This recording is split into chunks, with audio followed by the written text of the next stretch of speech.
ሰላም ውድ የኤትፉል አካዳሚ ቤተሰቦች እንኳን ወደ ቻናላችን በሰላም መጣችሁ። ይህ ኤትፉል አካዳሚ ነው። ኤትፉል አካዳሚ ከጀማሪ ጀምሮ የአማርኛና የእንግሊዝኛ ትምህርቶችን እየሰጠ ይገኛል። እርሱም ቻናላችንን ሰብስክራይብ፣ ኮሜንት፣ ላይክ፣ ሼር አድርጉልን።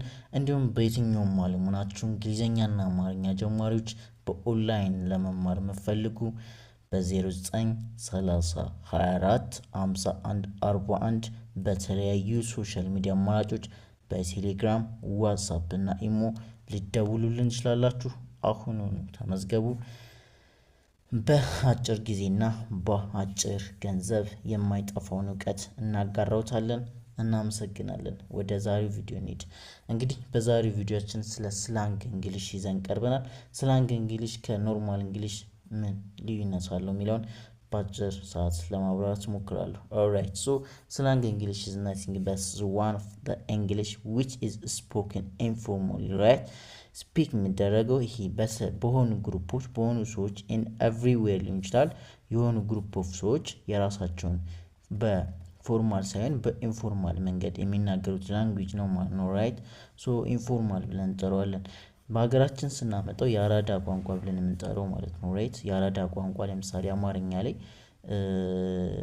ልክ ኢንፎርማል ይሄ ስላንግ የሚለውን ይገልጸዋል ማለት ነው። በእንግሊዝኛው ወሪከሪ ስላንግ እንግሊሽ። ራይት ሶ ፎር ቱዴይስ ቪዲዮ ቱ ወርዶች አም ቦርድ እና አይ ላቭ ኢት ስትሉ ምን አይነት ኢንስቴድ ኦፍ ዲስ ወርድስ አም ቦርድ ስትሉ ኖርማል ፎርማል እንግሊሽ ነው።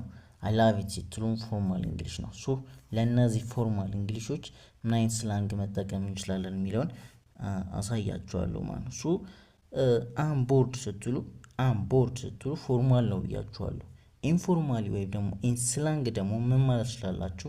ኢንስቴድ ኦፍ አም ቦርድ ዩ ካን ሴይ አም ቦርድ አውት ኦፍ ማይ ማይንድ ኦር አም ቦርድ ቱዴይስ ራይት አም ሶ ቦርድ ኢት ሀርትስ ዚስ ኢዝ ዲድ I'm dying of boredom.